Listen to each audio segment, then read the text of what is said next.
안녕하십니까? 안녕하십니까? 잘 지내셨어요? 오늘 말씀 제목은 더 나은, 즉 더 뛰어난 제자의 의입니다. 말씀은 마태복음 5장 17절에서 48절입니다. 요절 5장 20절을 함께 읽을까요? 5장 20절 시작. 내가 너희에게 이르노니 너희가 서기관과 바리새인보다 더 낫지 못하면 결코 천국에 들어가지 못하리라. 기도하겠습니다. 은혜로우신 하나님, 저희가 오늘도 살아계신 성부, 성자, 성령 하나님께 예배드릴 수 있는 은혜를 주셔서 감사합니다. 저희의 드리는 예배를 통해서 성부, 성자, 성령 하나님을 기쁘시게 하게 도와주시옵소서. 또 주님께서 이 자리에 임재하셔서 영광을 받으시고 또 저희를 불쌍히 여겨주셔서 저희의 많은 허물과 죄악을 예수님의 피의 은혜로 용서해 주시고 또 하나님의 말씀을 주셔서 하나님의 말씀이 우리에게 은혜가 되고 생명이 되고 내적인 힘이 되고 빛이 될 수 있도록 도와주시기를 기도합니다. 예수님의 이름으로 기도하였습니다. 아멘. 오늘 본문이 좀 분량이 많은데 오늘 본문에서 예수님께서는 뭐라고 하시냐면은 그 17절에 보면 예수님께서 율법이나 선지자를 폐하러 온 것이 아니라 완전하게 하기 위해 오셨다라고 말씀합니다. 그러면서 제자들의 의라는 것은 제자들의 의로움이죠. 제자들의 의로움이 서기관이나 바리새인의 의, 그들의 의로움보다 더 낫지 못하면, 즉 더 뛰어나지 못하면 결코 천국에 들어가지 못한다라고 말씀합니다. 그러면 이제 우리가 세 가지를 한번 배우고자 하는데, 첫째는 예수님께서 율법이나 선지자들 폐하러 온 것이 아니라 완전하게 하러 오셨다고 했는데 율법이나 선지자를 완전하게 한다는 것이 무슨 뜻인가? 첫째는. 둘째는 제자들의 의가 서기관이나 바리새인보다 더 낫다, 더 뛰어나다라는 것은 또 무슨 의미인가? 마지막으로 그러면 우리의 의가, 예수 믿는 신자들의 의가 어떻게 서기관이나 바리새인의 의보다 더 나을 수 있는가? 더 뛰어날 수 있는가? 이 세 가지를 오늘 말씀을 통해서 배울 수 있기를 기도합니다. 제1장, 예수님은 율법을 완전하게 하기 위해 오셨습니다. 17절에서 20절 말씀입니다. 17절을 함께 읽을까요? 17절 보세요. 시작. 내가 율법이나 선지자를 폐하러 온 줄로 생각하지 말라. 폐하러 온 것이 아니요 완전하게 하려 함이라. 여기서 율법이나 선지자들, 오늘은 복수로 되어 있는데 율법인 선지자들은 구약 성경 전체를 가리키는 표현입니다. 원래 이제 구약 성경은 유대인들은 세 파트로 나눴어요. 율법과 선지자와 성문서 이렇게 나눴어요. 율법은 주로 모세, 오경을 가리키는 표현이었고 선지자는 여러 선지서들, 이사야든 예레미야든 여러 12선지서들을 가리키고 성문서는 주로 이제 시편이나 지혜문학인 잠언, 욥기, 전도서를 잠언, 욥기, 전도서를 주로 성문서 이렇게. 그래서 구약 성경을 세 가지로 율법, 모세오경과 선지서들, 선지자들, 선지서나 선지자들 또는 성문서 이렇게 나눴는데 그리고 또 성경에서는 주로 율법과 선지자들 이렇게 같이 쓸 때는 성문서를 포함해서 구약 성경 전체를 가리키는 표현이에요. 그러니까 율법이나 선지자들을 이렇게 말할 때는 구약 성경 전체를, 성문서를 포함한 구약 성경을 전체를 가리키는 표현이다. 이렇게 이해하시면 되겠습니다. 예수님께서 이제 우리가 지난 시간에 배운 것처럼 팔복을 가르쳤어요. 그러니까 천국 백성, 예수 믿고 하나님의 통치를 받는 천국 백성의 누리는 행복에 대해서 가르치시자 당시 서기관이나 바리새인은 물론이고 제자들까지도 예수님께서 율법이나 선지자를 폐하러 온 줄로 생각했어요. 그러니까 새로운 것을 가르치러 오셨구나. 율법이나 선지자는 폐하고 새로운 것을 천국 백성의 행복을 가르치시자 율법이나 선지자는 아예 폐해버리고 새로운 뭔가를 가르치러 오셨다라고 이렇게 잘못 생각했어요. 그러자 예수님께서는 자신이 율법이나 선지자, 즉 구약 성경을 폐하러 오신 것이 아니라 도리어 완전하게 하기 위해 왔다라고 17절에서 이제 말씀하셨죠. 여기서 폐한다는 것은 말 그대로 폐지하는 거예요. 무효화시키는 것을 의미합니다. 그러니까 예수님은 율법이나 선지자를 폐지하고 무효화시키기 위해 오신 것이 아닙니다. 예수님은 율법이나 선지자를 어떻게 하러 오셨다고요? 완전하게 하러 오셨어요. 그리고 여기서 율법이나 선지자를 완전하게 한다는 것은 그 두 가지 의미가 있어요. 먼저는 율법이나 선지자는 뭘 가르친다고 그랬어요? 구약 성경. 그러니까 율법이나 선지자를 완전하게 한다는 것은 구약의 예언을 성취한다는 의미가 있어요. 실제로 예수님은 자신의 말씀과 자신의 행위와 자신의 삶을 통해서 구약에 기록된 모든 말씀들을 친히 성취하셨죠.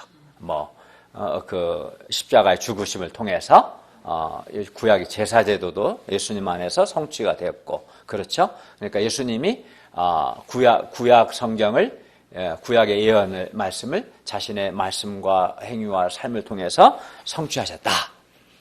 이렇게 볼 수 있어요.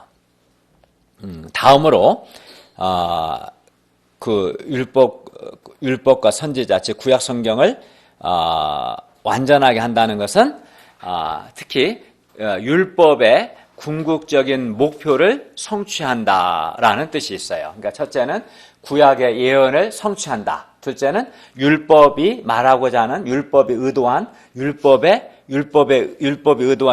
궁극적인 목표를 성취한다는 뜻입니다. 그러니까 예수님은 그래서 율법의 표면적인 의미, 겉에 나타난 표면적인 의미에만 머물지 아니하시고 율법의 진정한 의미, 율법의 그 내적인 의미까지도 진정 의미, 그러니까 표면적인 의미만은 온전한 율법의 의도가 아니겠죠. 표면적인 의미뿐만 아니라 내적인 의미, 즉 율법의 진정한 의미, 다른 말로 말하면 율법의 궁극적인 목표를 성취한다라는 의미예요. 율법의 선지자를 완성한다는 말은 이해갑니까? 네, 두 가지. 그러니까 구약 성경의 예언을 성취한다라는 의미와 율법의 원래 의도했던 궁극적인 목표, 율법의 진정한 의미, 표면적 의미를 뛰어넘는 내적인 의미까지 포함한 율법의 진정한 의미를 성취한다. 이게 율법을 완전하게 한다라는 뜻입니다. 그러므로 예수님은 구약 성경이 궁극적으로 목표한 것을 성취하러 오신 것입니다. 그래서 예수님의 삶은 한마디로 율법이나 선지자를 성취하신 삶이셨습니다. 그리고 이제 21절부터 48절은 예수님께서 율법이나 선지자를 그러면 어떻게 성취하셨는가? 내가 율법이나 선지자를 완전하게 하려 합니다. 즉 성취하려 함이라 말씀하셨는데 어떻게 그러면 성취하셨는가? 그 예를 보여주는 거예요. 그러니까 가령 21절부터 48절에 나타난 살인, 간음, 이혼, 맹세, 보복, 원수사랑 이 6가지 예를 통해서 우리는 각 율법이 궁극적으로 목표한 것, 즉 율법의 진정한 의미가 무엇이고 또 그것들이 율법의 궁극적인 목표, 율법의 진정한 의미들이 예수님에 의해서 어떻게 성취가 되었는가를 배울 수 있어요. 그리고 이렇게 예수님에 의해서 성취된 의로움은 당연히 서기관이나 바리새인의 의보다 더 나은, 더 뛰어난 의로움이 되는 거죠. 그리하여 제자들이 예수님 안에서 하나님의 통치를 받을 때 제자들은 서기관이나 바리새인보다 더 나은 곧 예수님에 의해 성취된 즉 율법의 진정한 의미, 율법의 궁극적인 목표인 그런 의를 소유하게 됩니다. 그러면 이제 본문을 좀 볼까요? 18절, 19절을 함께 읽겠습니다. 18, 19절 시작. 진실로 너희에게 이르노니 천지가 없어지기 전에는 율법의 1.1획도 결코 없어지지 아니하고 다 이루리라. 그러므로 누구든지 이 계명 중에 지극히 작은 것 하나라도 버리고 또 그같이 사람을 가르치는 자는 천국에서 지극히 작다 일컬음을 받을 것이요 누구든지 이를 행하며 가르치는 자는 천국에서 크다 일컬음을 받으리라. 사람들 중에는 이제 우리가 믿음으로, 예수님을 믿음으로 구원을 받았기 때문에 이제 율법은 더 이상 필요하지 않다라고 생각하는 사람들이 덜어 있어요. 그리고 율법을 이제 무시해버려요. 믿음으로 구원받았으니까 율법은 필요하지 않다. 이런 사람들이 있는데 이는 아주 잘못된 생각입니다. 오히려 오늘 본문을 보면 율법은 1.1획도 결코 없어지지 아니하고 다 이루어진다라고 말씀합니다. 율법에 지극히 작은 것 하나라도 버리고 또 그같이 가르치는 자는 천국에서 지극히 작다, 아주 작은 자다라고 일컬음을 받습니다. 그러니까 율법이 없어져요, 안 없어져요? 안 없어지죠. 다 이루어지죠. 그러니까 율법의 많은 내용 중에서 아주 작은 거 하나라도 이게 가볍게 여기는 자는 천국에서 아주 작은 자다라고 일컬음을 받을 것이다 라고 말씀하는 거예요. 1.1획이라는 것은 그런 거예요. 1점이라는 것은 헬라어 이렇게, 그러니까 영어로 I자 있죠. I자 비슷한 게 이오타라는 하는데 이게 1점이에요. 그러니까 헬라 알파벳 보면 알파, 베타, 뭐 감마 여러 이제 단어 알파벳이 있어요. 근데 이오타라는 알파벳이 가장 짧아요. 단어가. 알파벳, 단어가 아니라 알파벳 자체가. 그러니까 1점은 아주 작은 것을 가리키는 거지. 알파벳 중에서 가장 간단한 알파벳이 이오타거든요. 이게 1점이고, 1획은, 헬라어 보면, 액센트가 있어요. 액센트에 따라서 이제 발음이 달라지는데, 액센트, 이거, 하나 찍는 거, 이게 획이에요, 획. 그러니까 1점과 1획은 아주 작은 것을 가리키는 표현이에요. 알겠어요? 그러니까 율법의 아주 작은 부분을 가리키는 표현입니다. 그래서, 율법의 아주 작은 것 중 하나라도, 가볍게 여기고, 버리고 가르치는 자는 아주 작다. 예를 들어서 율법은 우리에게 안식일을 거룩하게 지키라 했습니다.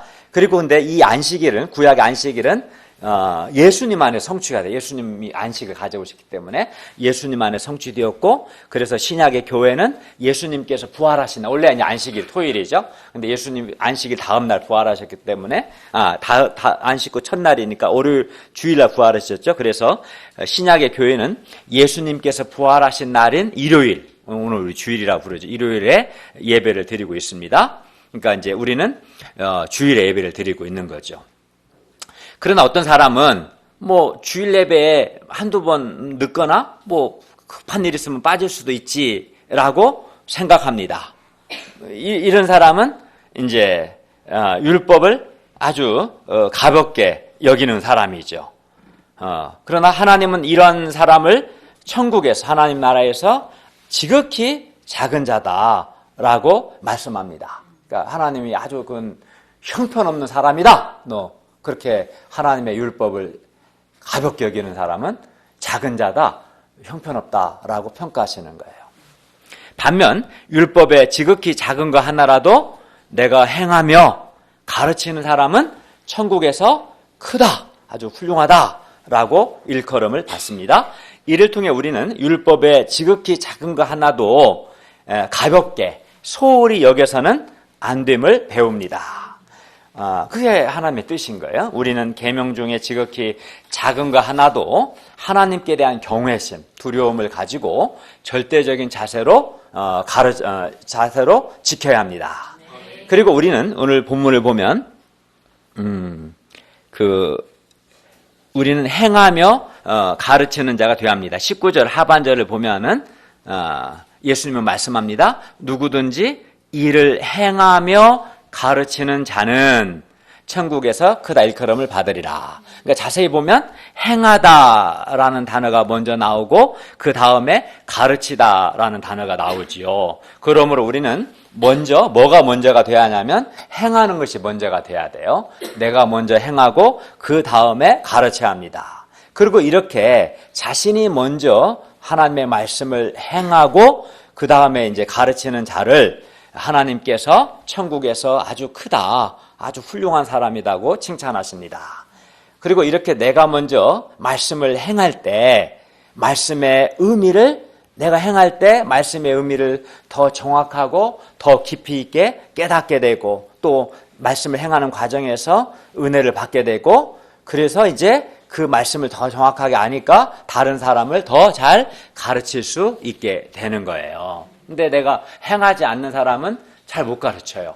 그 말씀의 의미를 이론적으로만 알지 정말 그게 무슨 의미인지 깊이 있게 정확하게 또 행하는 과정에서 어떤 어려움이 있는지 말씀을 행할 때 어떤 은혜가 있는지를 몰라요.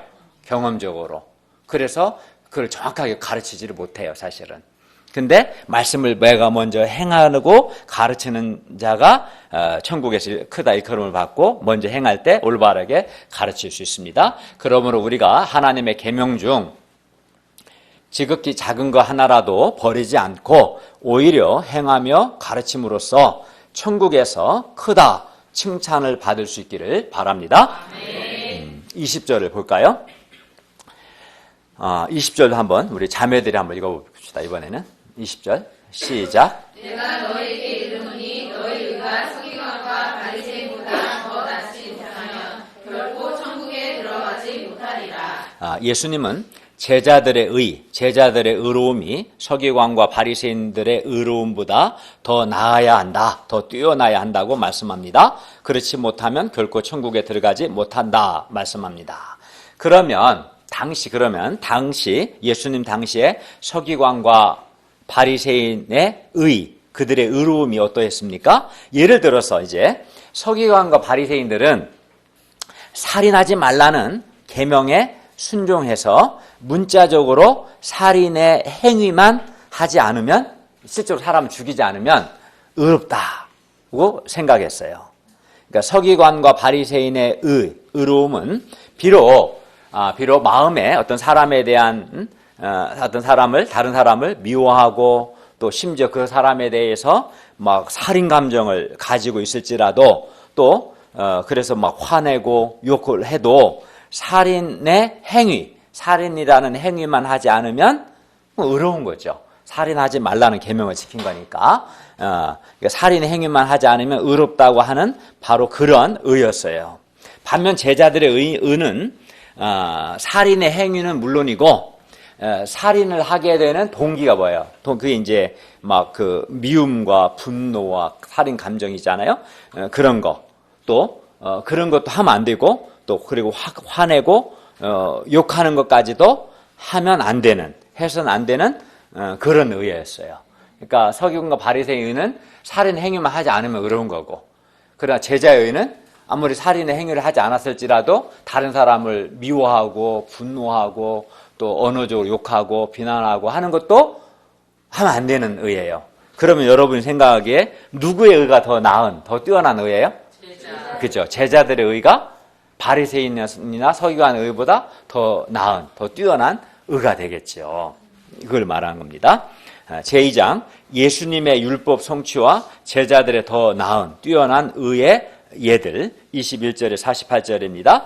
예수님은 이제 21절부터 48절에서 6개의 계명을 예로 들어서 예수님께서 어떻게 율법이나 선지자를 완전하게 하셨는가, 즉 율법의 궁극적인 목표, 또 율법의 진정한 의미를 어떻게 성취하셨는가를 말씀합니다. 그리고 이렇게 예수님에 의해서 성취된 의는 하나님의 통치를 받는 제자들의 의가 됩니다. 그러면 지금부터 이제 구체적으로 이 6개를 하나씩 살펴보고자 합니다. 6개를. 첫째는 이제 그러니까 어떻게 예수님이 율법을 완전하게 하셨는가, 성취하셨는가, 더 나은 의가 어떤 의인가를 봅시다. 첫째, 살인하지 않을 뿐만 아니라 형제에게 노하지도 않고 욕하지도 않는 것이 더 나은 의입니다. 21절에서 26절까지입니다. 여러분 21절과 22절을 보세요. 여기서 이제 옛사람에게 말한 바 하는데 여기서 옛사람에게 말한 바와 나는 너희에게 말하노니 이르노니가 대조가 돼요. 여기서 옛사람에게 말한 바는 구약 율법을 가르쳐요. 율법은 그래서 구약의 율법 뭐라고 하냐면은 가령 뭐 출애굽기 20장 13절이나 여러 본문을 보면 살인하지 말라. 누구든지 살인하면 심판을 받게 되리라. 이게 이제 옛사람에게 말한 바지 구약의 율법이에요. 그렇죠? 살인하지 말라는 계명은 또 특히 10계명 중에서 6번째 계명이기도 합니다. 바리새인들은 이 말씀에 따라서 살인하지 말라는 이 말씀에 따라서 살인하지 않았고 또 살인하지 않았기 때문에 자신들은 율법을 잘 지켰다고 생각했고 또 이렇게 율법을 잘 지킨 자신들은 자신을 의롭게 여겼어요. 의롭게. 이것이 서기관과 바리새인들의 의였어요. 아까 봤죠? 서기관과 바리새인의 의는 아무리 미워하고 또 살인 감정을 갖고 또 화를 내고 욕을 해도 뭐 살인만 하지 않으면 의롭습니다. 의로운 의예요. 그러나 예수님께서는 뭐라고 하셨어요? 여기 21, 22절 보면은 형제에게 노하는 자마다 심판을 받게 되고 살인할 뿐만 아니라 노하는 자마다 심판을 받게 되고 형제를 대하여 라가 골빈놈이란 뜻인데 라가라 하는 자는 공회에 잡혀가게 되고 미련한 놈이라고 하는 자는 지옥불에 들어가게 되리라 말씀합니다. 라가는 문자적 의미는 텅 빈, 실제적 의미는 너 골이 비었다. 욕이야, 욕. 당시 사용하던 욕이에요. 형제에게 그러니까 이제 그 외에도 욕이 많지. 바보, 병신, 멍청이, 욕 이런 욕 하는 자는 그 심판을 받는다. 형제에게 화를 내는 것과 그 증오심을 표현하는 것이 뭐예요? 욕이지, 욕. 욕을 통해서 언어를 통해서 마음의 분노, 화를 표현하는 거잖아요. 그래서 욕하는 거죠. 이 욕하는 것이 인간 법정에서는 대체로 뭐 명예훼손을 빼고는 유죄 판결을 받지는 않습니다. 그러나 예수님께서는 이처럼 뭐 화를 내는 감정과 그 감정을 표현하는 욕설까지도 하나님의 법정에서는 살인 행위나 마찬가지로 유죄 판결의 대상이 된다. 그렇게 하면 심판을 받는다라고 말씀합니다. 예수님께서는 그러니까 살인 행위 자체의 이면으로 들어가서 살인 행위를 하게 하는 화를 내는 마음과 그 마음을 그러니까 막 화가 나고 분노가 나서 막 미움과 증오심, 복수심 이것이 이제 표현돼서 사람을 죽일 거 아니에요? 그러니까 살인 행위의 이면으로 들어가서 살인 행위를 하게 하는 그 분노의 마음 또 그 마음을 욕으로 표현하잖아요. 욕으로 표현하는 것까지도 하지 말라는 거예요. 그러니까 살인이라 행위뿐만 아니라 살인 행위의 원인이 되는 동기가 되는 그런 미움과 분노의 마음이나 그런 언어적인 표현들도 하지 말라고 하십니다. 하나님은 왜냐하면 하나님은 우리의 사람은 보통 행위를 많이 보고 그 다음에 주로 이제 좀 언어를 보는데 하나님은 그렇지 않아요. 하나님은 우리의 행위뿐만 아니라 우리의 언어, 은밀한 중에 들으셔요. 보시고 언어도 보시고 심지어 우리의 마음, 내면까지 보고 계시는 거예요. 그러니까 겉으로는 행위로는 비록 살인 행위를 하지 않을지라도 마음에 미움과 분노, 막 꼬인 마음들이 있다면 그 하나님이 보시는 거지. 너 악하다라고 판단하시는 거죠. 비록 겉으로 드러나지 않을지라도 형제를 미워하는 것도 살인이라고 말씀해요. 왜냐하면 분노와 미움은 살인의 직접적인 원인이 되기 때문입니다. 그래서 사도 요한도 요한일서 3장 15절에서 이렇게 말씀했어요. 그 형제를 미워하는 자마다 살인하는 자라. 그러니까 미워하는 것과 살인을 같이 봤어요. 그게 우리가 형제를 미워하는 것도 살인입니다. 살인하지 않을 뿐만 아니라 화내지도 않고 욕하지도 않는 것이 살인하지 말라는 계명의 궁극적인 목표입니다. 그리고 이것이 예수님이 성취하신 의이며 예수님을 믿고 하나님의 통치를 받는 제자들의 의로움입니다. 그러므로 우리는 살인뿐만 아니라 형제에게 노하거나 화를 내거나 욕하는 것까지도 해서는 안 되는 것이죠. 그리고 그것이 더 나은 의죠. 그러니까 행위만 안 하고 마음으로는 이제 막 속으로는 온갖 막 인간적인 생각과 미움과 분노가 있고 또 그 사람 없는 데서 막 말로 이제 막 뒤에서 욕하고 뒷담화 까고 막 그것은 악하다는 거예요. 그거는 제자들의 의가 아니라는 거예요. 그러면 우리가 어떻게 이런 서기관이나 바리새인보다 더 나은 의, 그러니까 행위뿐만 아니라 언어와 마음까지도 악하지 않은 더 나은 의를 우리가 어떻게 소유할 수 있을까요? 근데 이제 이런 의는 인간의 노력으로 얻을 수 있는 것이 아닙니다. 내가 미워하지 말아야지, 욕하지 말아야지 했죠. 근데 이제 나름 노력을 하지만 어느 순간 또 폭발해버려요. 참다가 더 이상 못 참겠다 하면서 이제 폭발할 때는 또 굉장히 강하게 압축했다가 터지니까 이제 지금까지 쌓아둔 것이 한꺼번에 대폭발을 하게 되는 거예요. 그러니까 이게 쉽지는 않았죠, 솔직히. 뭐 내가 뭐 미움과 인간적인 사람이 되려고 하고 되는 사람이 어디 있겠어요? 그게 잘 안 되죠. 뭐 어떻게 우리가 이러한 더 나은 의를 소유할 수 있을까? 그거는 이것밖에 없어요. 우리가 예수님을 일단 영접을 하고, 그래서 이제 나중에 제가 우리 목자님들 구원론 강의할 때 하겠지만 예수님을 영접하고 내가 죄 용서를 받고 또 하나님의 적극적으로 하나님의 통치받는 삶을 살아야 돼요. 그러니까 하나님의 통치를 받는, 우리 편에서는 하나님께 순종하는 삶을 말아요. 또 다르게 표현한다면 성령님의 성령 하나님 내 안에 내주하시는 신자는 성령님이 내주가 있는데 내주하시는 성령님의 인도하심을 받고 성령 하나님께 순종하는 삶, 다 같은 말이에요.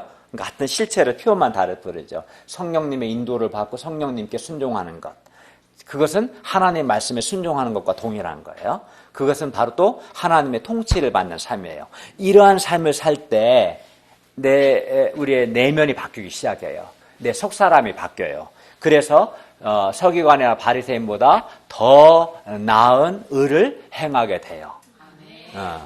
근데 왜냐하면 하나님을 정말 믿는 사람은 하나님을 의식하거든요. 그러니까 하나님을 믿지 않는 사람은 하나님을 의식하지 않아요. 믿지도 않는데 뭘 의식하겠어요. 하나님을 믿지 않는 사람은 주로 사람을 의식해요. 사람을. 그래서 사람에게 안 보이기만 하면 되는 거예요. 아니면 보는 데서 하지만 눈치만 안 채게 하면 되는 거야. 근데 눈치 다 채지, 솔직히. 근데 어쨌든 그래, 사람을. 근데 하나님을 믿는 사람은 사람을 넘어서서 하나님을 의식해. 근데 하나님은 은밀한 중에, 은밀이라는 것은 표가 안 돼. 지금도 우리 예배 드리잖아요. 하나님 지금 눈에 안 보이지만 은밀한 중에 누가 졸고 있는지 졸는 사람 한 명도 없네, 오늘은.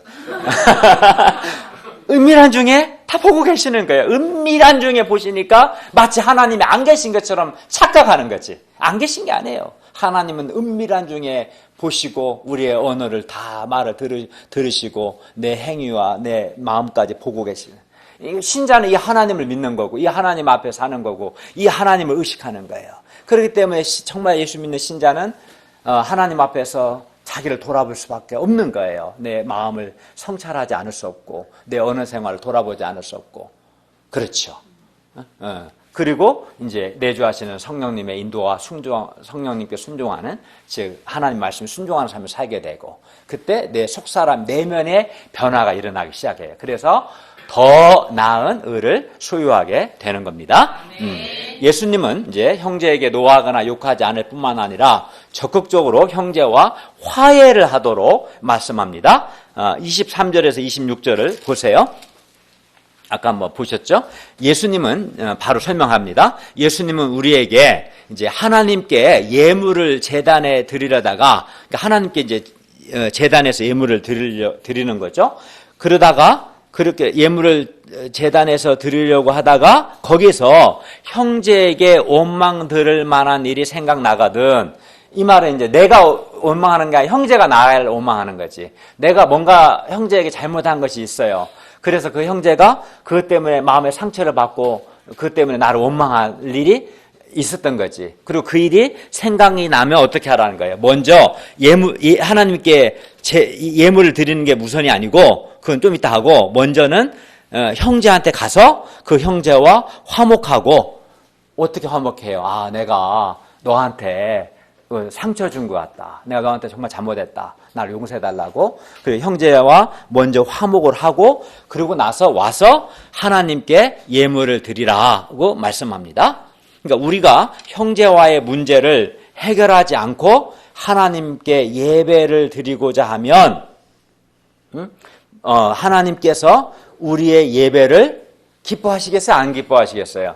안 기뻐하지 않으시고 그리야 하나님이 내가 드리는 예배를 기뻐하지 않기 때문에 그리하여 우리 마음에도 평화와 기쁨이 없어요. 내 예배를 하나님이 기뻐하지 않기 때문에. 그리고 하나님과 바른 관계를 맺을 수 없습니다. 그러니까 그만큼 하나님 예배 드리는 것은 굉장히 중요하지만 어떤 점에서는 그 전에 내가 형제와 화해가 먼저라는 거예요. 다른 사람한테 잘못 상처 주고 원망받을 만한 일이 있는데도 아픔을 주고 고통을 주고도 뻔뻔하게 화해도 안 하고 잘못을 용서를 구하지도 않고 나는 하나님과 관계만 바르면 돼? 그 잘못된 신앙이지. 그리고 와서 딱 예배드려. 그 예배 하나님이 받으셔요? 안 받으셔요? 안 받으셔요. 하나님 안 받으시니까 내 마음에 기쁨이 있어요? 없어요? 없어요. 평화가 없는 거예요. 그러니까 내가 내 말이든 행위든 태도든 뭐가 됐든 나로 인해서 다른 사람에게 상처를 주고 그로 인해 그가 나를 원망할 일이 생각나면 먼저 예배드리기 전에 하나님께 예배드리기 전에 먼저 사람에게 찾아가서 문제 해결해야 한다. 뭐 말씀하는 겁니다. 우리 안에 계시는 성령님께서 이제 이렇게 그렇게 화해하지 않으면 우리 안에 계신 성령 하나님께서도 근심하십니다. 따라서 내가 만일 어떤 형제에게 잘못을 행해서 그에게 상처를 주고 그 사람의 마음에 나에 대한 미움이나 원망의 마음 또 그 사람에게 억울하고 분한 마음이 나 때문에 심겨졌다면 하나님께 예물을 드리기 전에 먼저 그 형제에게 찾아가서 용서를 구하고 화해를 해야 합니다. 그리함으로써 그 형제의 마음속에 있는 분한 마음 상처받은 마음, 나 때문에 생긴 미움 등을 내가 화해, 용서를 구함으로써 제거해 줘야 돼요. 그렇게 함으로써 나는 그 형제를 살리는 거죠. 그렇지 않으면 그 사람은 계속 상처받은 마음, 분한 마음, 억울한 마음을 갖고 살아가기 때문에 그리고 그것이 또 나 자신을 살리게 되는 것이 됩니다.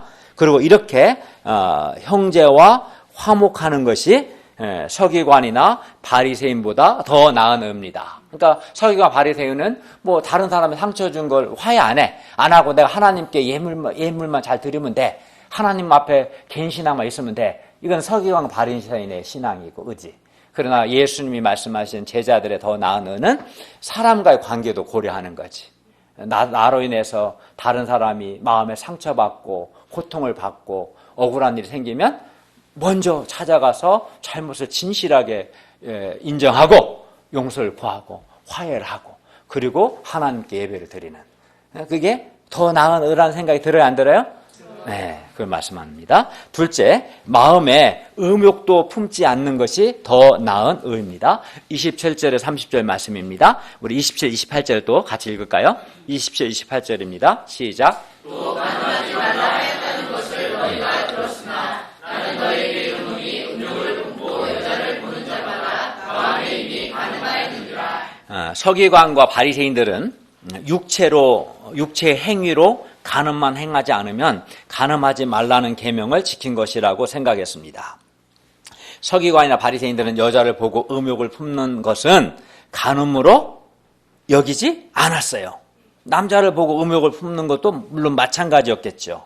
그리고 이것이 서기관이나 바리새인들의 의였어요. 그러니까 행위로 간음만 행하지 않으면 의로운 거예요.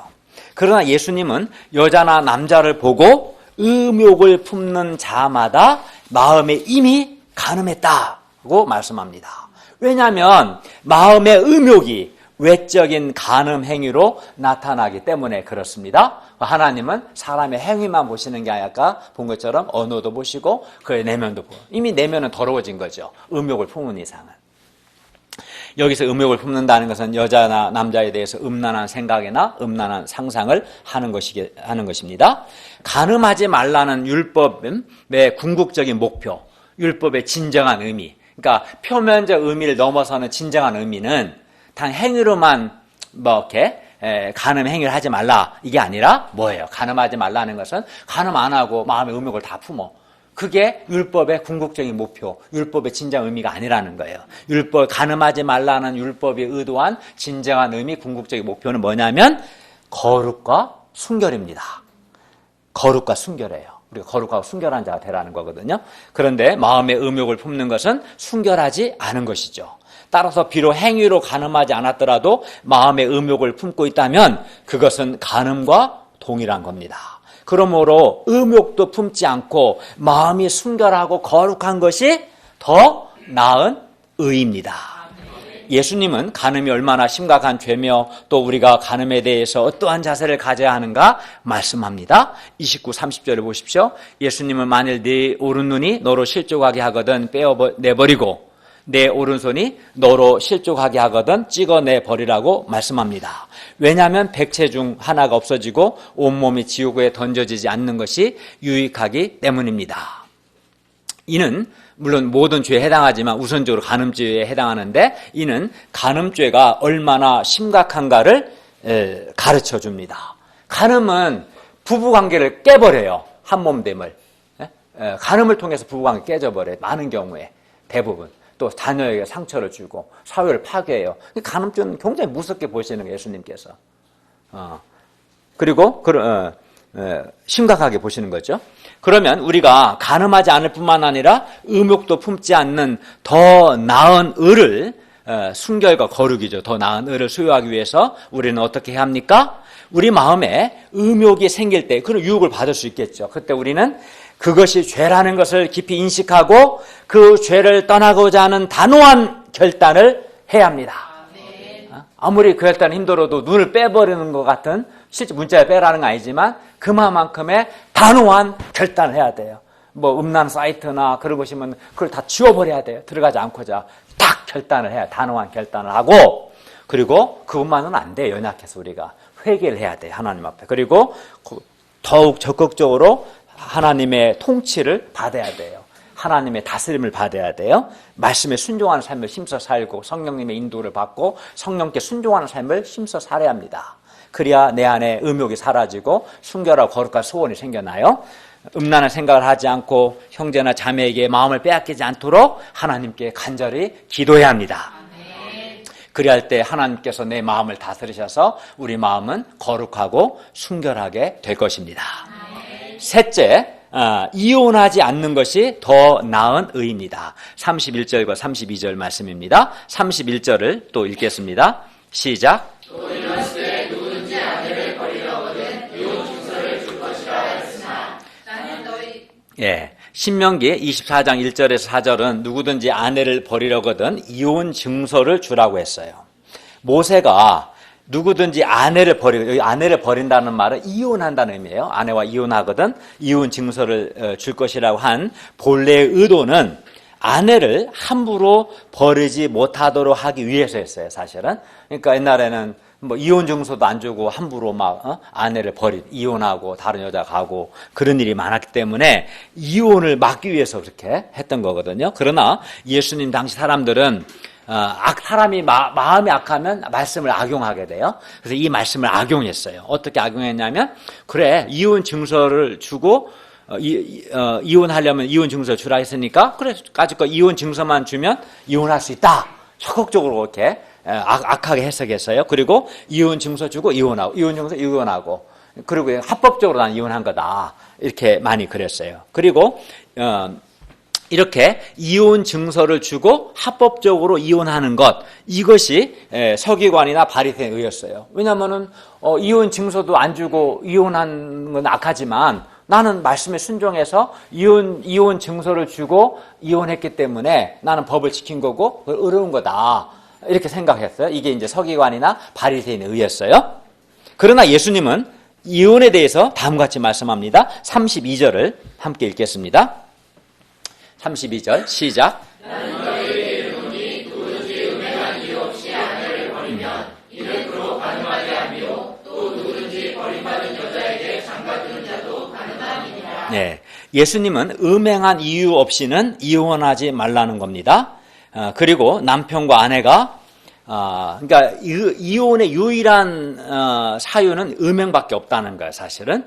그리고 남편과 아내가 이혼을 하지 않고 한 몸을 유지하는 것이 본래 하나님의 뜻입니다. 그래서 마가복음 10장 7절에서 9절은 다음과 같이 말씀합니다. 이러므로 사람이 그 부모를 떠나서 그 둘이, 남자 여자가 둘이 한 몸이 될지라. 이게 결혼이죠. 이런즉 이제 둘이 아니요 한 몸이니 그러므로 하나님이 짝지어 주신 것을 사람이 나누지 못할지니라. 기억나죠? 그 결혼식 때 제가 성혼을 선포할 때 이 말씀을 주로 인용했는데, 그러니까 성경 전체를 놓고 보면 결혼이라는 것은 남자와 여자가 부모를 떠나서 한 몸을 이루는 것이고, 그리고 이 한 몸을 사람이 함부로 나누지 못하고 한 몸을 유지하는 것, 이게 사실은 하나님의 뜻인 거죠. 네. 그러므로 부부가 이혼을 하지 않고 한 몸됨을 유지하고 지켜나가는 것이 사실은 더 나은 의라는 거예요. 그러니까 우리는 내가 이혼 증서만 주면 이혼할 수 있다라고 적극적으로 해석하면 안 되고, 하나님이 주신 이 한 몸을 음행이 들어오지 않도록 조심하고 한 몸을 잘 지켜나가는 이것이 제자의 의가 된다는 거죠. 그리고 이것이 예수님이 성취하신 의며 하나님의 통치를 받는 제자들의 의입니다. 넷째, 진실한 것이 더 나은 의입니다. 33절에서 37절 말씀입니다. 33절 36절을 보세요.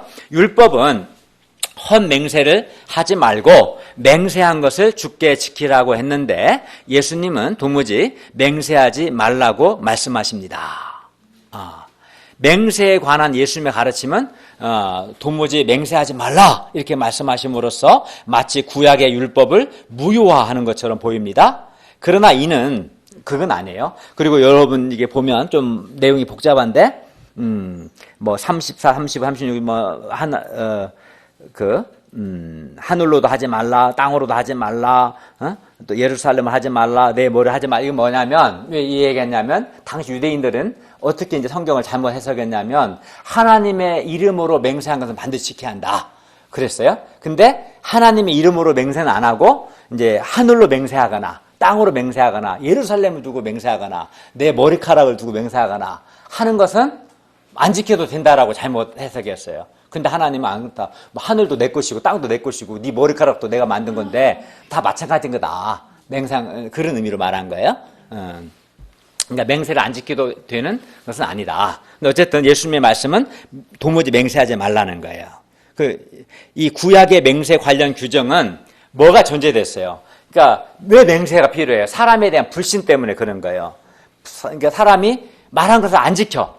그러니까 지키게 하려고 맹세를 시킨 거거든요. 그러니까 사람에 대한 불신을 전제로 한 말씀들이에요. 맹세에 관한 이 말씀들은.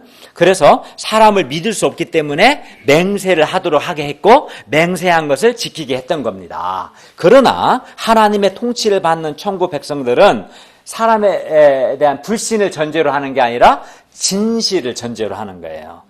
그리고 서로 정말 진실하다면 굳이 맹세할 필요가 있어요, 없어요? 맹세를 시킨 것은, 맹세를 하게 하고 맹세를 지키게 한 것은 너 말을 못 믿겠다는 거지. 그래서 맹세로 보장하라는 건데, 정말 믿는다면, 서로 진실하다면 굳이 맹세할 필요 없죠. 그런 차원인 거예요. 그래서 절대적인 진실성, 이것이 맹세와 관련된 율법의 궁극적인 목표입니다. 37절을 보십시오. 오직 너희 말은 옳다 아니라 하라. 이에서 지나는 것은 악으로부터 나느니라.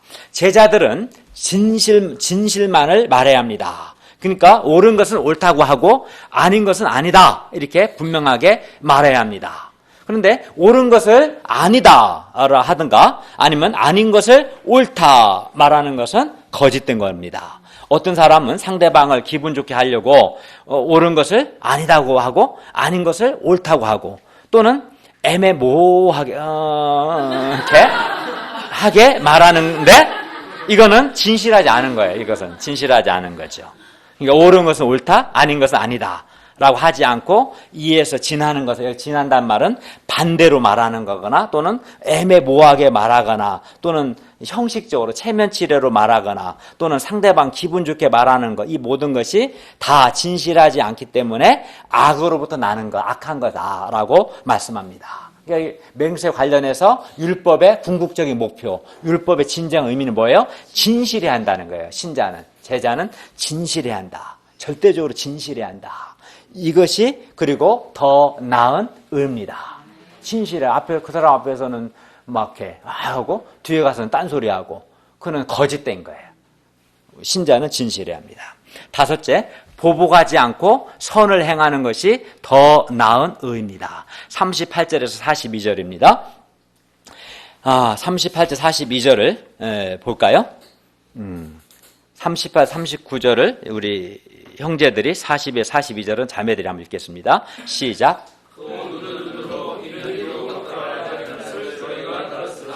나는 너에게 이르노니 악한 자를 대적하지 말라.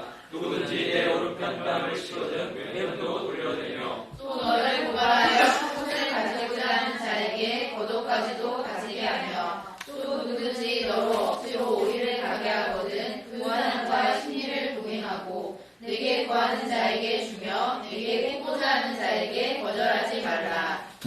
가령 이제 우리 38절에 눈은 눈으로 이는 이로 갚으라. 이게 이제 보복에 관한 구약의 율법이죠.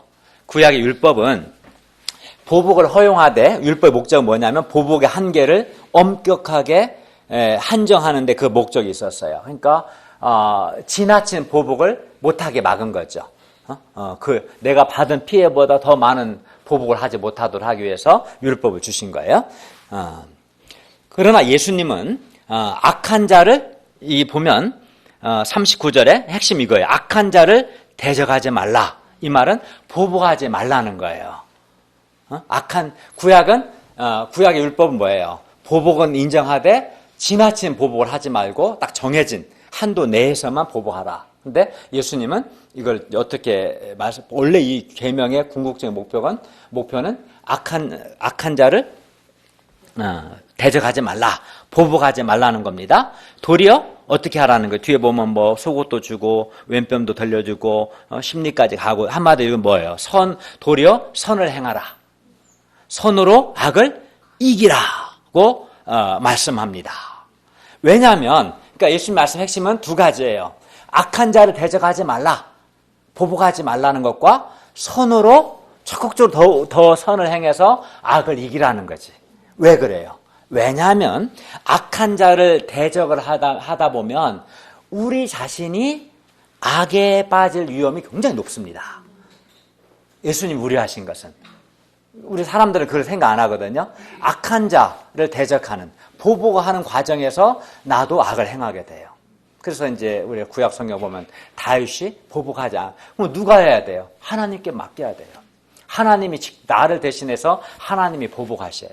하나님 심판에 맡겨야 돼. 근데 내가 직접 피해를 받았다 해서 보복을 하게 되면 그 과정에서 내가 악한 자가 될 수 있어요. 그래서 예수님은 악한 자를 대적하지 말라고 말씀하신 겁니다. 그리고 선으로 악을 이기라. 왜? 그 과정에서 선으로 악을 이길 때 악한 자들 가운데 다는 아니지만 일부는 그 감동을 받아서 회개하고 구원을 받는 그런 기회가 주어질 수 있어요. 그래서 우리는 내가 피해를 보고 상처를 받았지만은 보복하기보다도 하나님께 맡기고 적극적으로 선으로 악을 이겨야 합니다. 이렇게 보복하지 않을 뿐만 아니라 도리어 선을 행하는 것, 이것이 더 나은 제자의 의입니다. 그러니까 예수를 믿고 하나님의 통치를 받는 자들은 이런 더 나은 의를 행할 수 있어요. 이 말씀을 잘 명심해야 돼요. 주님의 말씀을 100% 말씀을 받아들이지 않고 내가 악한 자를 대적하는 보복하고자 하면 나도 똑같은 악한 자가 될 수가 있고 악을 이기는 게 아니라 나도 그러면 악에 지게 되는 거예요. 마지막으로 6째, 원수까지 사랑하는 것이 더 나은 의입니다. 43절에서 48절 말씀입니다. 43, 44절을 다 함께 읽겠습니다. 시작. 또 내 이웃을 사랑하고 내 원수를 미워하라 했다는 것을 너희가 들었으나 나는 너희에게 이르노니 너희 원수를 사랑하며 너희를 박해하는 자를 위하여 기도하라. 예, 구약의 율법은 이웃을 사랑할 것을 요구합니다. 이웃을 사랑하라. 그러나 예수님은 너희 원수를 사랑하라. 그리고 너희를 박해하는 자를 위하여 기도하라 말씀합니다. 왜냐하면 이웃뿐만 아니라 이제 구약의 사랑의 대상은 이웃에 한정되어 있는데 이웃뿐만 아니라 원수까지도 사랑하고 박해하는 자를 위해서 기도하는 것이 율법의 궁극적인 목표, 율법의 진정한 의미이기 때문에 그렇습니다. 그리고 이것이 서기관과 바리새인보다 더 나은, 더 뛰어난 의입니다. 그리고 예수님께서는 실제로 십자가에서 이러한 사랑을 실천하셨어요. 예수님을 대적하고 십자가 못 박는 자들을 용서하셨고 그들을 사랑하셨어요.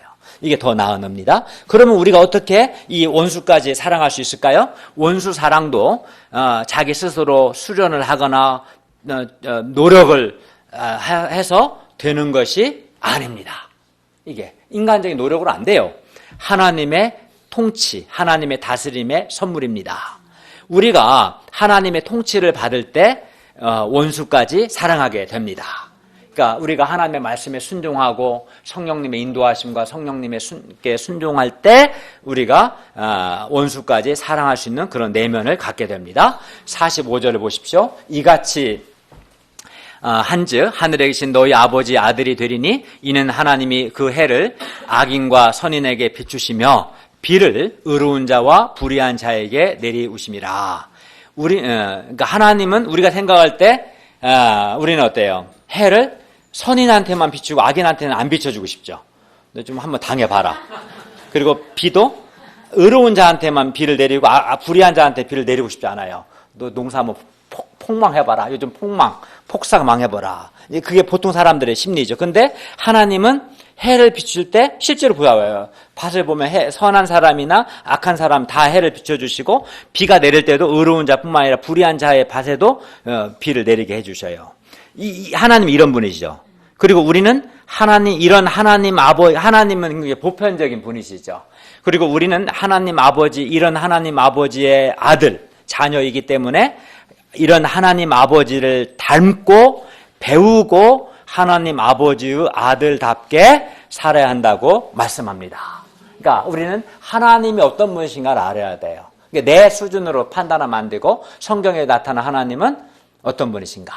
선인뿐만 아니라 악인, 불의한 의로운 자뿐만 불의한 자에게도 해를 비추시고 비를 내리시는 그런 분이시다. 우리가 믿는 예수님은 어떤 분이신가. 원수까지도 사랑하신 분이시다. 우리는 이런 하나님의 자녀다. 그러니까 이 하나님을 배우고 하나님의 자녀답게 살아야 한다라고 말씀합니다. 세상이 못하는 일이 있습니다. 그것은 사랑입니다. 현대 과학 문명이 DNA를 해독할 수는 있어도 사랑을 만들어내지는 못합니다. 그러므로 우리가 사랑할 때 하늘에 계신 아버지의 아들이 됩니다. 46절 48절을 보십시오. 너희가 너희를 사랑하는 자를 사랑하면 무슨 상이 있으리요? 세리도 이같이 하느니라. 또 너희가 너희 형제에게만 무난하면 남보다 더하는 것이 뭐냐?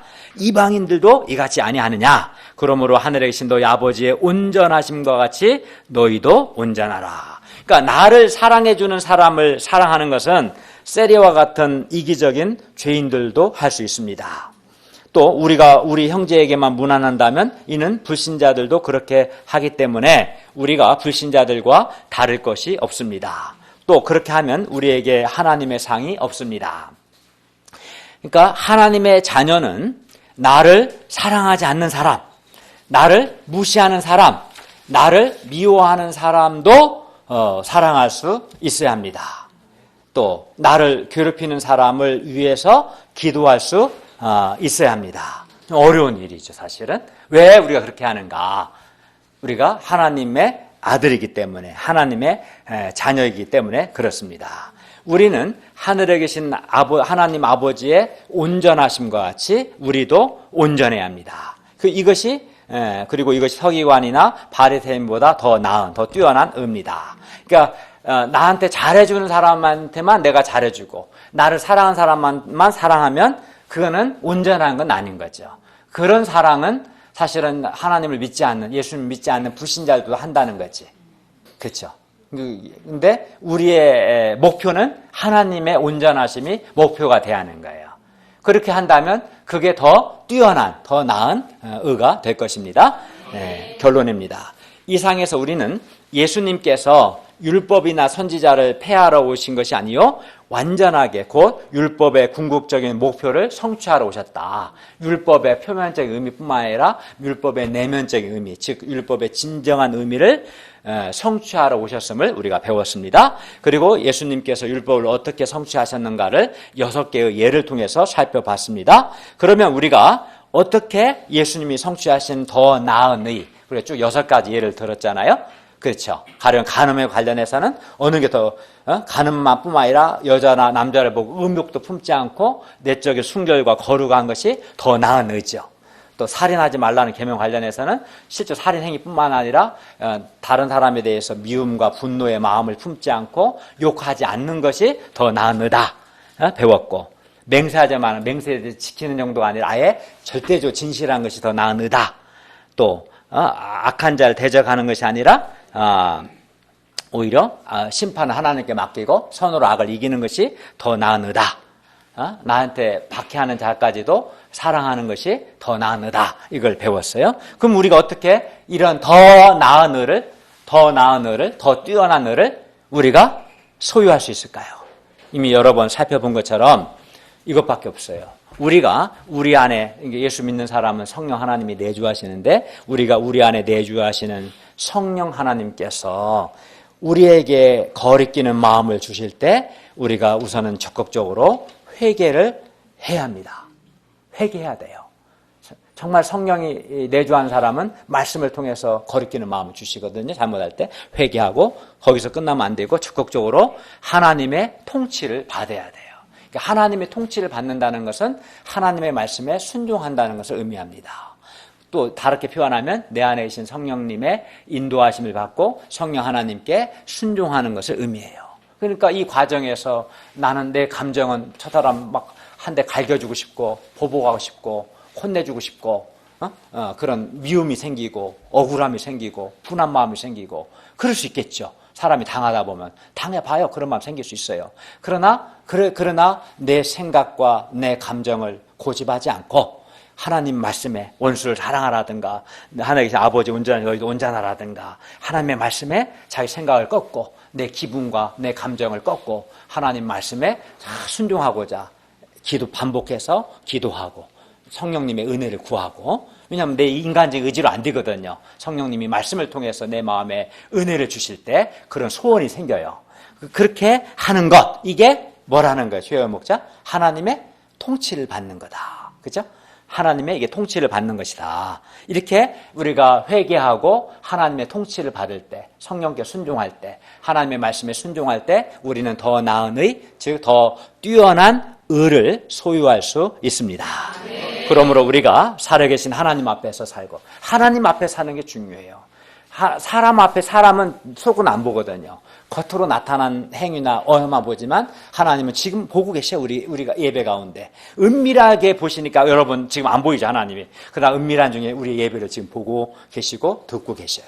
그래서 이 하나님을 앞에서 의식하고 하나님 앞에서 사는 사람은 행위만 의식하는 게 아니라 언어만 의식하는 게 아니라 내 마음까지도 하나님 앞에서 살피거든요. 그래서 하나님 앞에서 사는 게 필요하고 적극적으로 하나님의 통치를 받음으로 우리가 더 나은 의를 소유할 수 있기를 기도합니다. 기도하겠습니다. 은혜로우신 주님, 오늘 말씀을 통해서 우리가 더 나은 의가 어떤 은가 가르쳐 주셔서 감사합니다. 우리가 하나님의 온전하심 같이 온전한 자가 되고자 하는 소원 가운데 우리 안 내주하신 성령님께서 거리끼는 마음을 주실 때는 즉각적으로 회개하고 하나님 말씀에 순종하는 하나님의 통치받는 삶을 통해서 하나님의 온전하심 같은 온전함, 더 나은 의를 소유할 수 있도록 은혜 주시고 도와주시옵소서. 예수님의 이름으로 기도하였습니다. 아멘.